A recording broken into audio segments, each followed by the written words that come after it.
그리고 여기 누구냐면은 이범진이라고 러시아 공사를 했던 분이고 그 아들이 누구냐면은 이위종.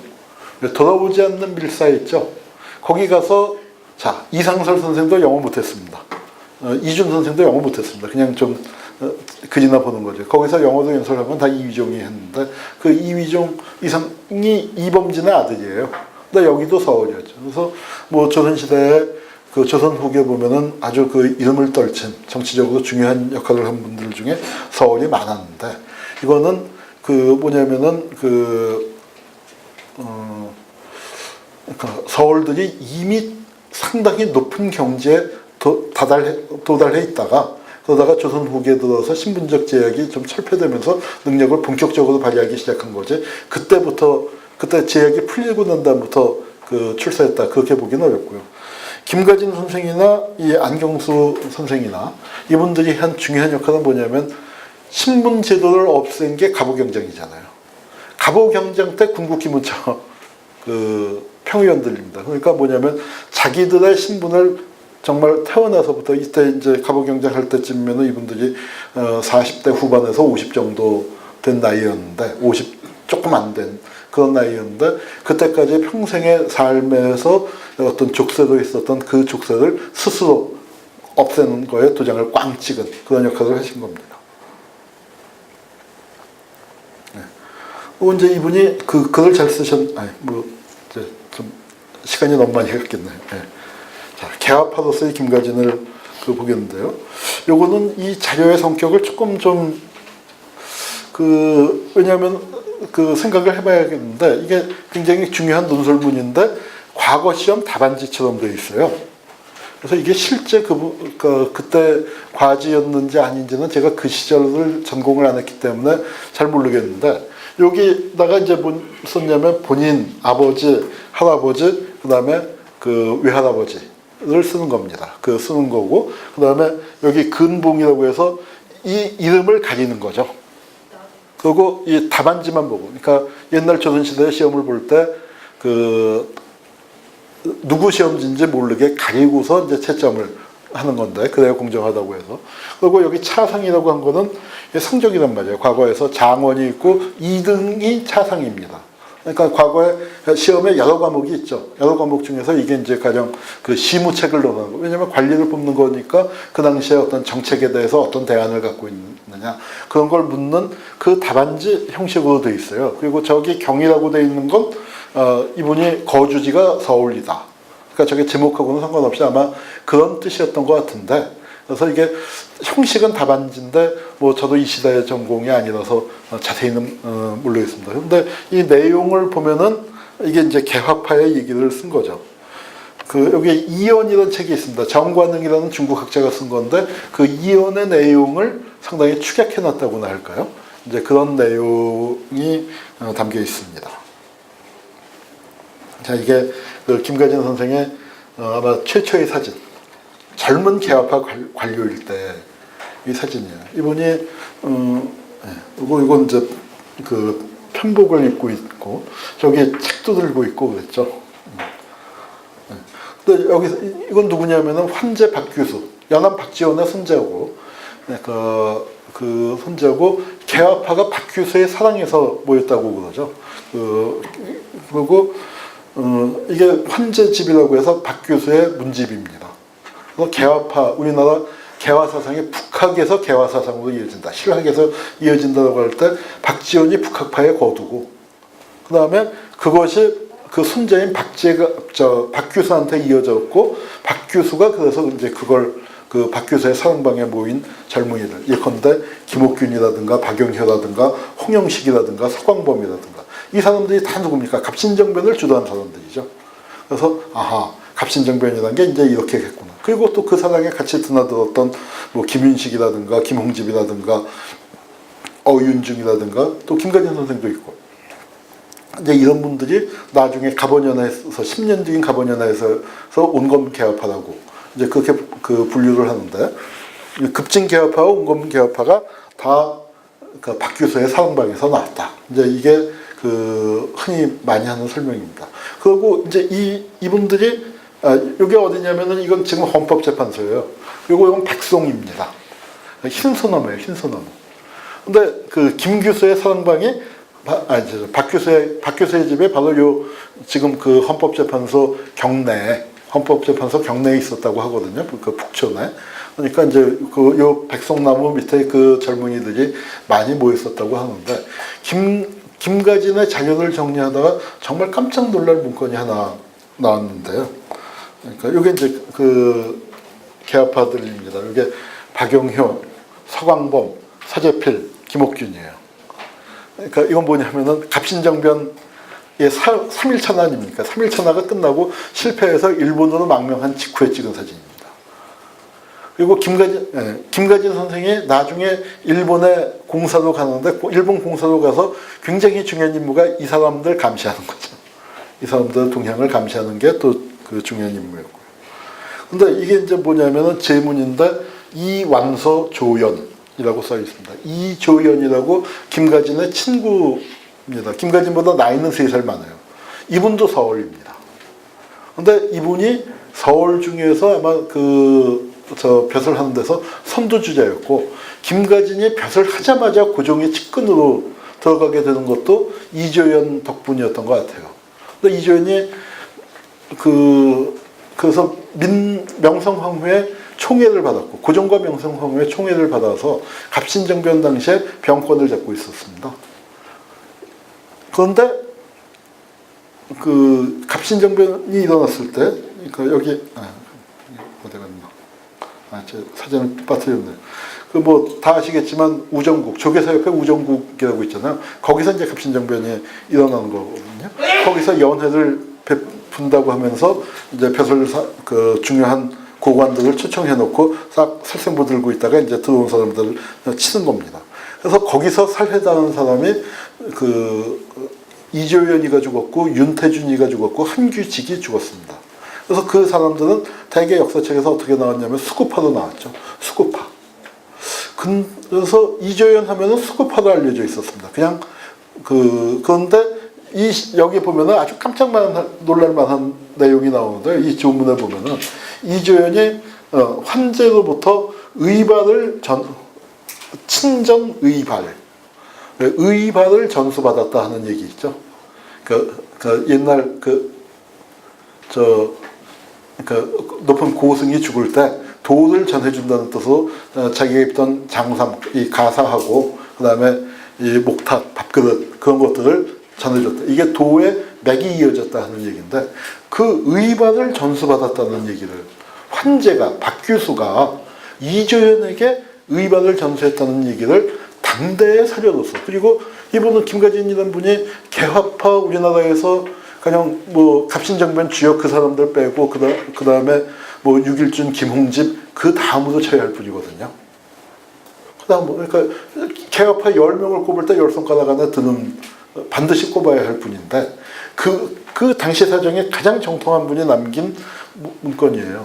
이조연의 조문이니까 이조연에 대해서 우호적으로 뭐 쓸 수 있지만, 그 우호적으로 쓰는 게 나하고 아주 친했고 지문을 아주 잘했고 뭐 이제 이런 얘기가 아니라 의반을 전수받았다라는 어마어마한 얘기입니다. 이거는 갑신정변을 우리가 굉장히 새롭게 해석해야 할 엄청난 자료라고 생각됩니다. 그리고 또 이걸 또 봐야 할 게, 이게 단순히 개화파와 수구파의 싸움, 그런 식으로 설명한 게 박용효죠.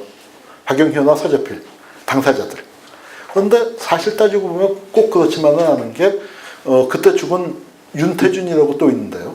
그 윤태준이는 서재필의 고모부예요. 그러니까 다 집안으로 얽힌 사람들입니다.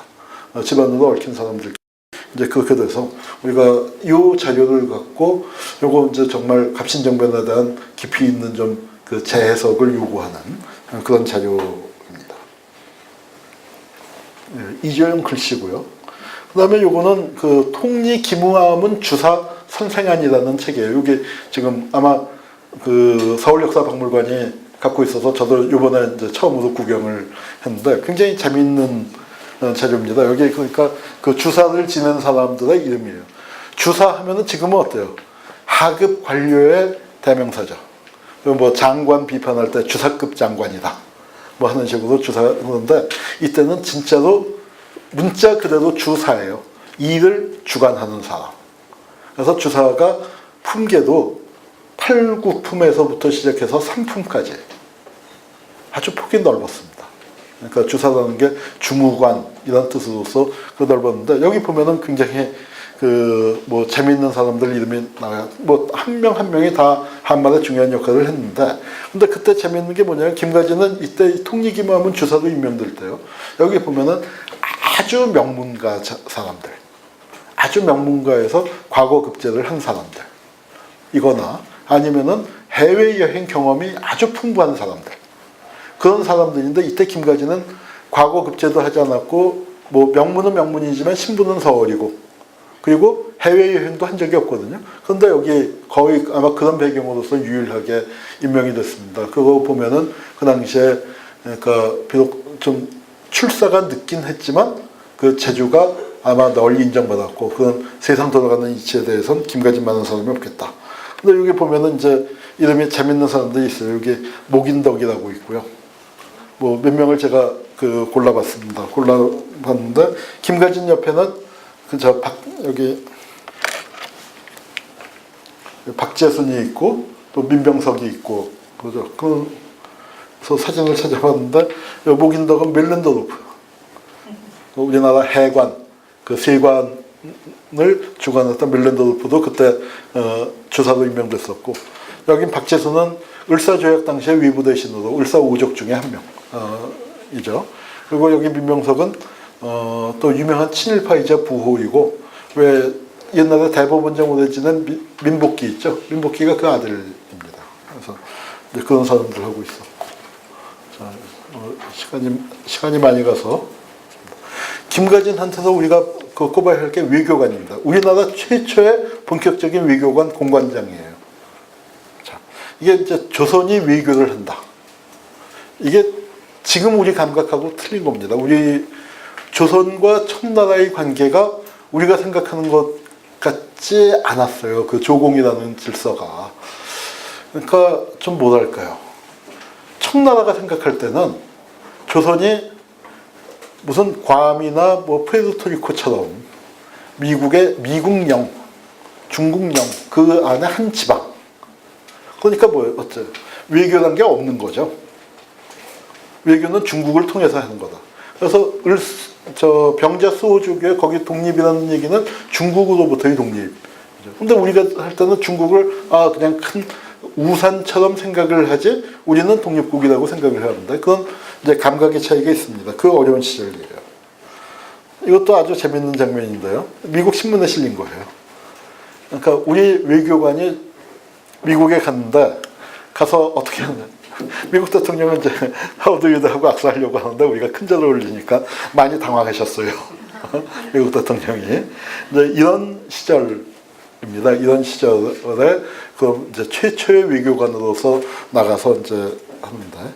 이게 누구냐면 그 당시에는 민영준이라고 했는데 나중에 이름을 바꿨어요. 민영휘루 이름을 바꿔서 이제 조선 최고의 부자입니다.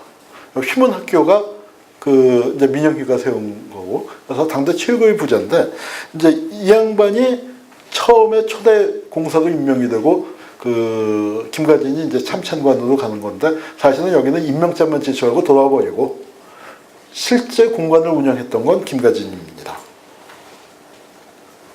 그래서 이게 그러다가 이제 몇 년이 지난 후에 김가진을 이제 그 정식으로 대조선군 독판 통서 그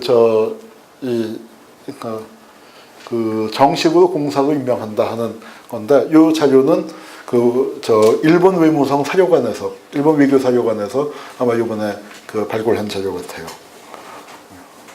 그리고 이게 이제 또 기막힌 사진을 찾은 건데 이게 여기 태극기죠. 근데 이 집이 어때요? 일본 아닙니까? 일본. 그래서 일본에 휘날리는 태극기예요.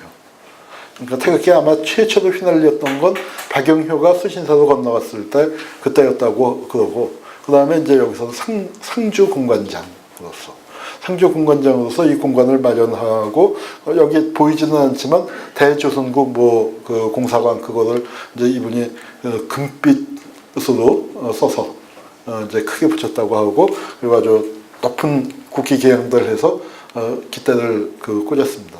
요 뒤에 가다 보면은 아마 저 그림으로 전시장에서 뭐 저도 사진을 어디 뒤에다가 잘못 배쳐놨는데 그 기대꼬지 집이라고 해놓은 그림이 있어요. 그거 한번 찾아보세요. 왜 그러냐면은 이분이 귀국을 하신 다음에도 그래서 닭에다가 평일에도 태극기를 개양을 하셨다는 거예요.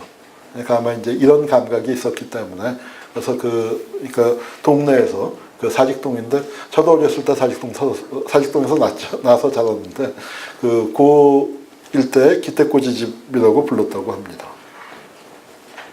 그리고 요거는 이제 세종조라고 호소이라고 아주 악질적인 식민사관 그래서 한국에 관한 책을 아주 많이 쓴 사람이에요. 그런데 그 책에서 굉장히 중요한 내용이 있습니다. 김가진에 대해서 여기 동경주차 청국공사 왕봉조라는 사람이 뭐 그 당시에 이제 무슨 연설을 하면서 뭐 동양의 독립국은 일본하고 청나라밖에 없다.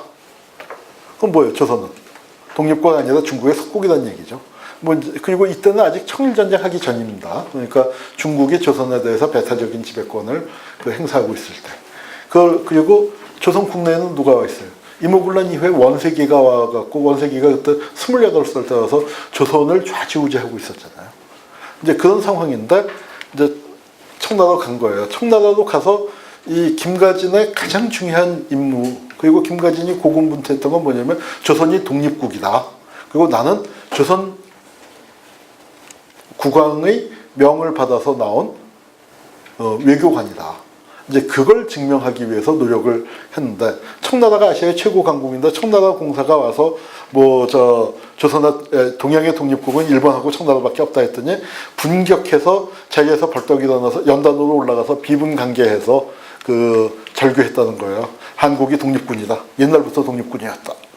그래서 그 일본 조회에 충격을 줬다 하는 얘기가 그 무렵에 나온 일본인이 쓴 책에 써 있습니다.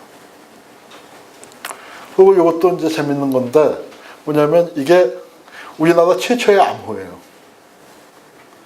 자, 그래도 공사관을 만들어 놨으니까 본국과 외교 전문을 보내야 할 거 아닙니까? 그 전문을 일본이 다 들여다보면 안 되죠. 그래서 암호를 만든 게 어떻게 만들었냐면은 뭐 가령 한흥구 이렇게 쓸 때 자음은 뭐 예컨대 약속을 하는 거죠. 한 글자 앞에 거나 뭐 두 글자 앞에 거. 두 글자 앞에 걸로 하면은 티읕이 되죠.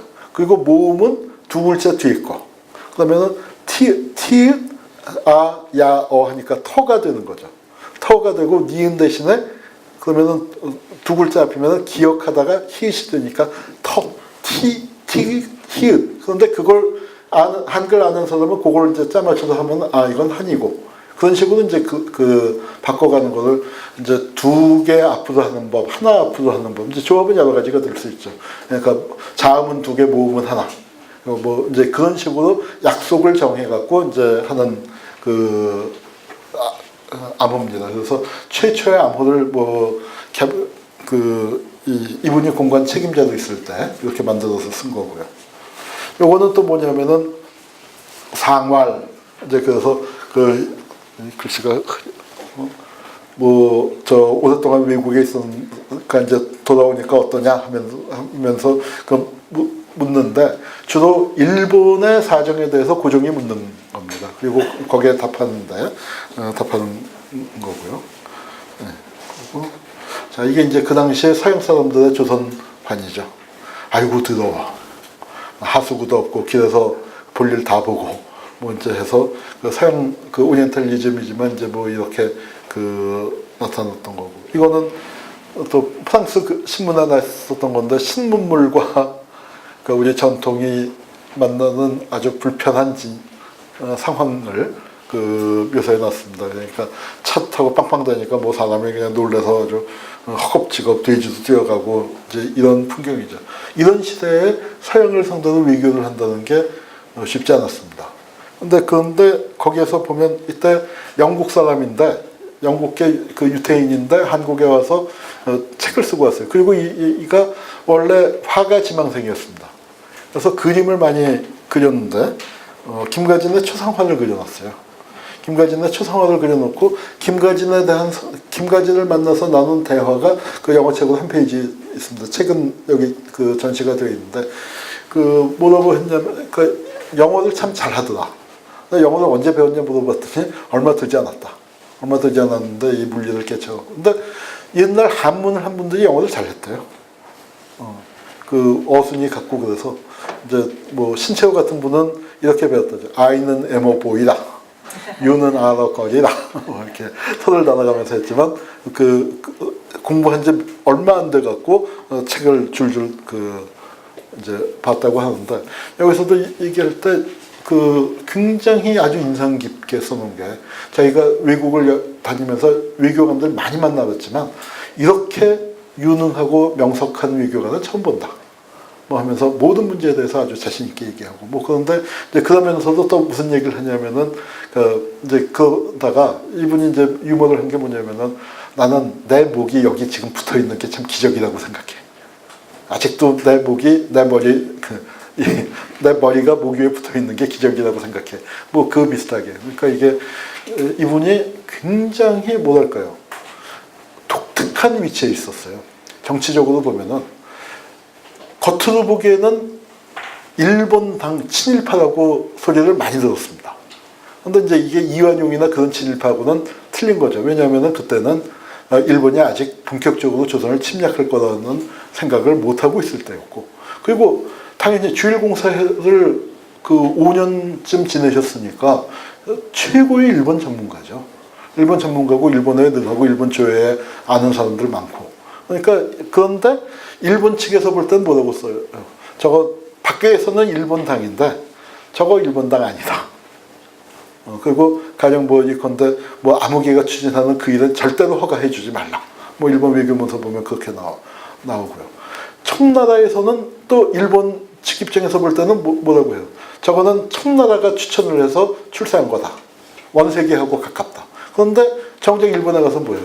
우리는 청나라의 독립국, 청나라의 속국이 아니라 독립국이다. 그 얘기 계속하고. 그러니까 하여튼 그런 면에서 보면은 아주 독자적으로 움직이셨던 것 같고, 고종에 대한 충성. 명성황후하고는 좀 계열이 틀려서 민씨 쪽에서는 여기 아주 싫어했습니다. 그 갑오개혁의 주역인데, 이 갑오개혁이라는 게 참 우리 역사에서 잘 안 그렇지만 이게 이제 청일 동학 혁명이 일어나고 거기에 청나라가 군대를 파견하니까 일본도 파견을 했단 말이에요. 그러면서 이제 일본과 청나라 간에 충돌이 생기는데 청나라 군대가 궁궐로 들어오는 거죠. 근데 뒤에 누가 있습니까? 이게 대원군이에요. 그러니까 대원군하고 같이 들어오는 겁니다. 대원군하고 같이 들어올 때 이때 조정에서는 난리가 나고 김가진의 이력서에 자기가 쓰는 거 보니까 뭐라고 표현을 했냐면 그때 다 도망가고 아무도 안 남았더라. 그래서 자기가 그리고 대군을 보니까 이 고관들이 벗어 던지고 달아난 그 조복, 그다음에 그런 게 질비하고 아무도 없고 심지어는 내관들조차도 제대로 보이지 않을 때 자기가 나가서 일본군 장교한테 멈추라고 얘기하고, 그러니까 일본 계셨으니까 일본어 능하잖아요. 그러니까 일본에서 그렇게 하면서 하여튼 사태를 수습했노라. 이제 이러면서 이분도 이때 좀 벼락 출세하죠. 한 3품쯤에 있다가 축축 뛰어갖고 한 2억 계단 뛰어서 공조판서가 되고, 공조판서가 이제 제도가 바뀌면서 농상공부 대신으로 이제 됩니다. 그래서 이분이 46년생이니까 49살에 이제 판서로 올라가는 거죠. 요게 군국기무차입니다. 요 그림이 조석진이라고 한말의 대가가 그린 그림인데, 요거 이화여대 박물관에 있는데 요거 빌렸어요. 했는데 원본이 절대 안 내줘갖고 여기 그냥 사진만 걸었습니다. 사진만 걸었는데 여기 보면은 이제 쭉 여기 이제 아마 이게 김홍집일 거고, 사람들은 어떻게 배치가 됐는지 잘 모르겠어요. 그리고 깨끗한 사진으로 보면 다 똑같이 생겼어. 그래서 그 사람을 다르게 그려놓은 것 같지는 않은데 이게 이제 군국기무차의 명단입니다. 그 중에서 김가진이 하나, 둘, 셋, 넷, 다섯, 여섯, 일곱, 8번째로 17명 중에서 8번째로 이름이 있는데, 여기서 보면은 이제 김가진, 그 옆에 이윤용, 안경수, 여기가 서울이고요. 그 옆에 정경호는 중인이고, 김하고 토반이고, 뭐 이제 이런 그 신분으로 볼 때, 조선시대의 전통적인 신분에서 볼 때, 여기 이 군국 기무처라는 게 정말 뭐냐면 그 관계기관 대책회의죠. 그러니까 내각의 모든 실권을 다 갖고 위기 상황에서 만들어진, 거기에 그 오를 수 없는 신분이었던 분들이 대거 이제 올라가 있죠. 김홍집과 어윤중, 육일중 이런 분들이 이제 이 갑오개혁에서 김과진과 더불어서 또 김윤식 이제 이런 분들이 그 주요 역할을 했었습니다. 이분이 육일중하고도 굉장히 가까웠었어요. 서울에 남겨둔 꿈이라는 이건 일본인들의 회고록인데 여기 보면은 김가진 선생 얘기가 많이 나오지만 그 부정적으로 많이 좀 묘사되어 있죠. 이건 미우라 가오루라고 그 명성황후를 시해한 당시의 일본 공사입니다. 그 시해 장면을 그림으로 그린 거고요. 근데 이게 벌어지기 직전에 내각에서 쫓겨나요. 그러니까 그 당시에 정세가 복잡한데 하여튼 그 내각에서 밀려나 있는 상태에서, 그러니까 일본파도 러시아파도 아니었는데 일본파와 러시아파가 그 첨예한 대결을 하는 과정에서 이제 밀려나 있는 상태에서 이 을미사변이 일어납니다. 을미사변이 일어났더니 이거는 한국과 일본이 정상적인 사이라면 국교 단절을 해야 하는 상황이죠. 국교 단절을 해야 하는 상황에 주일공사도 다시 임명을 받아요. 근데 그거는 못 가겠다. 이제 그렇게 되고, 그 다음에 이제 하여튼 복잡한 일이 있어서 또 그 구속도 되셨습니다. 뇌물 받은 걸로 혐의로. 그러다가 무혐의로 풀려나왔는데, 그때 보면은 그 농산공부 대신이라는 게 이권을 많이 다루는 자리 아닙니까? 그런데 거기서 보면은 그때 우리나라 주미공사로, 그러니까 주서울 미국공사로 있었던 사람이 리처드 알렌이라고, 우리나라 뭐 선교사로서도 유명하고 뭐 이제 그랬지만 그 알렌의 미국 전기 제목이 God, Mammon and Japanese예요. God이라는 건 선교사로 왔고, Mammon이라는 건 뭐냐면 돈귀신이라는 얘기입니다. 돈귀신. 그래서 Japanese는 일본의 입장에서 했다. 그런데 그 보면은 그 알렌이 김가진을 갖다가 굉장히 믿을 수 없는 사람이라고 얘기하거든요. 그러니까 그건 뭐냐면은 알렌이 자기 입속 차리고 일본의 이익을 대변할 때 우리나라 농산공부 대신에 그걸 잘 들어준 게 아니고 거기에 대해서 계속 엔트를 걸고 거부를 하고 하니까 김가진 악담을 한 거고, 이해관계 초월한 그 세비지 랜더 같은 사람은 그 김가진 만나서 보니까 이렇게 참 훌륭한 사람이더라. 이제 그렇게 나온 거죠. 그리고 단발령 떨어지고 여기 이거 그 단발령도 기막힌 거지만 뒤가 재밌어요. 요거 그래서 지금 그 김영환 의원 있죠? 김영환 의원이 원래 치과 의사잖아요. 그래서 자기 치과 하면서 거기에다가 뭐라고 써놨냐면 요거 갖다가 쓴 거죠. 이 해박고 하는 곳이다. 곳. 이 해박는 곳. 그게 치과예요, 치과. 그리고 그 제국의 대신으로서 이게 그 농산공부 대신 시절에 그 찍은 사진이고, 이 사진을 갖고 그림을 그렸어요. 근데 그림이 좀 인상이 틀리죠. 그리고 그 백운장 앞에서 찍으신 거고, 그리고 이거 이제 그 의정부 찬정에 임명됐을 때, 그러니까 찬정 김가진을 농산공부 대신으로, 이분이 농산공부 대신을 2번 지냅니다. 그러니까 갑오경장 무렵에 1번 지내고 10년 뒤에 또 1번 지내는데 2번째 지낼 때 거고요. 그리고 그 중추원 의장으로 이제 보임하는.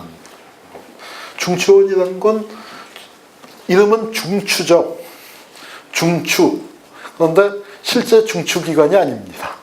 가장 별 볼 일 없는 기관이었는데, 조선시대에 뭐냐면은 벼슬 실직에서 판선이 뭐 그런 벼슬을 해서 떨어진 사람을 월급 주기 위해서 갖다 놓는 자리.